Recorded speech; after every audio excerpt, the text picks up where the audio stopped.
நான் வந்து ஃபஸ்ட்டு வந்து இங்கே தான் இருந்தேன், சர்ச்சு பக்கத்தில் தான் இருந்தேன். ஆனால் வந்து நான் தனியாக ஃபஸ்ட்டு நான் வந்து சர்ச்சு எங்கே இருக்குன்ட்டு நான் தேடிட்டு இருந்தேன்.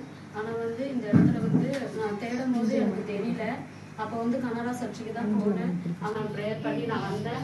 அதோடய நாங்கள் வந்து 2 பேராக வரணும் அப்படின்ட்டு நான் வேண்டிக்கினேன். அதே மாதிரி நாங்கள் இந்து தான் கும்பிட்டு இருந்தோம். அந்த ஃபோட்டோவில் எடுத்து போட்டுட்டு நாங்கள் முழுமையாக வந்து கடவுளுக்கு நான் ஒப்பு கொடுத்தேன். 2 பேருமே ஞானஸ்தானம் எடுத்தோம். அப்புறமா வந்து நாங்கள் 2 பேர் வந்து நின்றுங்க. அப்புறமா குழந்தைக்காக நான் கொஞ்சம் ரொம்ப இது பண்ணேன். அதுவரை எனக்கு ஒரு குழந்தைய கொடுத்துருப்பா அப்படின்ட்டு வேண்டிக்கினேன். எத்தனையோ பேர் எங்களை குழந்தை இல்லைன்ட்டு எங்களை எத்தனையோ பேர் பேசினாங்க.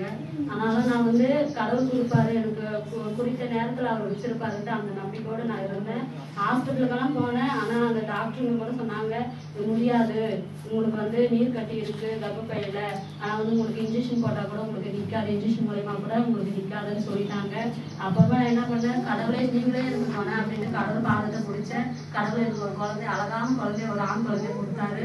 தேவனுக்கு நன்றி. அந்த பிரசவ நேரத்தில் கூட எனக்கு வந்து அவ்வளோ அழகாக நடத்திட்டாரு. எனக்கு அந்த பிரசவ நேரத்தில் எப்படின்னா பிளட்டு வந்து கரெக்டாக இருக்கணும்னு சொன்னாங்க.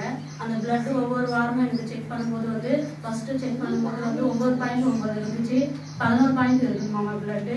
அதில் வந்து சரி பிளட்டு இல்லைன்னா உங்களுக்கு வந்து பிளட்டு வந்து வேறுடைய பிளட்டு எடுத்து போட்டு தான் உங்களுக்கு டெலிவரி பண்ணுவோம் அப்படின்னு சொல்லிட்டாங்க. ஆனால் வந்து அதுலேயும் வந்து நான் கடவுளெல்லாம் பிடிச்சேன். அதில் இப்படி சொல்லிட்டாங்க, எனக்கு நான் வேறுடைய பிளட்டு எடுத்து என் உடம்புல போடக்கூடாது, எனக்கு நீங்களே எனக்கு என்னுடைய ரத்தத்திலே என் பிள்ளை பிறக்கணும் அப்படின்ட்டு வேண்டிக்கினேன். அதே மாதிரி அடுத்த வாரம் போகும்போது 10.10 இருந்துச்சு. அப்புறம் டெலிவரி கிட்ட போகும்போது அப்பயே வேண்டிக்கினேன், ஆண்டவரே 11 பாயிண்ட் வேணும்னு சொல்லிட்டாங்களே, 10 பாயிண்ட் இருக்கேசப்பா, இன்னும் 11 பாயிண்ட் எனக்கு வேணும் அப்படின்ட்டு திரும்ப வேண்டலை. அதே மாதிரி டெலிவரி டைமில் 11 பாயிண்ட் இருந்துச்சு. டெலிவரி டைமில் வந்து அப்போ வந்து ஹாஸ்பிட்டலுக்கு போனோடனே எனக்கு அந்த வயிறு வலி வந்ததே தெரியல. 6ஆம் தேதி அந்த நைட்டு எனக்கு ஒரு 10 மணிக்கு வலி வந்துச்சு. எனக்கு அந்த வலி தெரியல, எனக்கு அம்மாவும் இல்லை. அந்த நேரத்தில் நான் ரொம்ப கஷ்டப்பட்டேன். வலி எப்படி எனக்குன்னா அது தெரியவே இல்லை. எங்கள் அளவு சொன்னே இருந்தாங்க, உஷாரா இரு, பத்திரமா இரு, பார்த்துனே இரு, வயிறு வலிக்கும், நீ சொல்லாமல் இருந்துடாத அப்படின்னு சொன்னாங்க.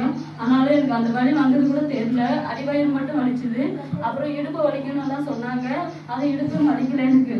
அப்புறம் என்ன பண்ணேன், ஆண்டவரே என்ன வலின்னு எனக்கு தெரியல ஏசப்பா, இது எதா இருந்தாலும் நீங்கள் பார்த்துக்கோங்க. நான் அப்பயே அந்த நைட்டு ப்ரேயர் பண்ணேன். ப்ரேயர் பண்ணிவிட்டு அப்போ வந்து விடியகாலம் 7ஆம் தேதி விடியகாலம் வந்து எனக்கு அப்படியே வயிறு ரொம்ப வலி எடுத்துனோடனே ஹாஸ்பிட்டலுக்கு போனோம். ஹாஸ்பிட்டலுக்கு போகும்போது வந்து அப்போ வந்து அங்கேயும் செக் பண்ணிவிட்டு அப்போ வந்து சொன்னாங்க, நீ வந்து உனக்கு நார்மல் டெலிவரி தான் ஆகும் அப்படின்னாங்க. எனக்கு அந்த குழந்தை எப்படி இதுன்றது கூட எனக்கு தெரியல. அப்போ விட்டுட்டு போயிட்டாங்க. அவ்வளோ கஷ்டமாகி போச்சு.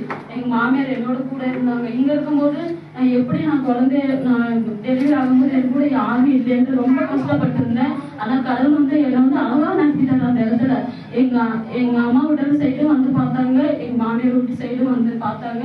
ஆனால் உண்மையுமே சொல்கிறேன், கடவுள் தான் எங்களோட துணையாக இருந்தாங்க. அந்த நேரத்தில் டெலிவரி டைமில் நார்மல் டெலிவரியே கொடுத்தாரு எனக்கு. நான் வந்து நார்மல் ஆகுமான்னு எல்லாருமே சொன்னாங்க. ஆனால் வந்து நான் உண்மையாக கடவுளாக தான் நினச்சேன். என் கடவுள் கண்டிப்பாக கொடுப்பாரு நார்மல் டெலிவரி, எனக்கு சிசரிக்கு கொடுக்க மாட்டாது ஒரு நம்பிக்கையோடு இருந்தேன். அதே மாதிரி அழகாக எனக்கு நார்மல் டெலிவரி கொடுத்தது அவனுக்காக கோடி நன்றி. 45 நாள் வந்து நான் பிரதேசத்தில் பண்ணலான்னு இருந்தேன். எங்கள் அப்பா வேறு இருந்துட்டாங்க அந்த நேரத்தில், என்னால் வர முடியல. அதனால் என் தேவன்கிட்ட கேட்டேன், ஏசப்பா நாங்கள் எப்படினாலும் போய் நாங்கள் உங்கள் பாதத்தில் வந்தோம், ஆண்டவரே நீ கொடுத்த ஆண்டவரே ஏசப்பா நாங்கள் பிரதேசத்தில் பண்ணணும்ட்டு நாங்கள் இருந்தோம். அந்த கடவுள் எங்களை அழகாக அதுலேயும் எங்களை எடுத்துன்னு வந்து இந்த சபையில் வந்து எங்களை சேர்த்துன தேவனுக்காக கோடி நன்றி.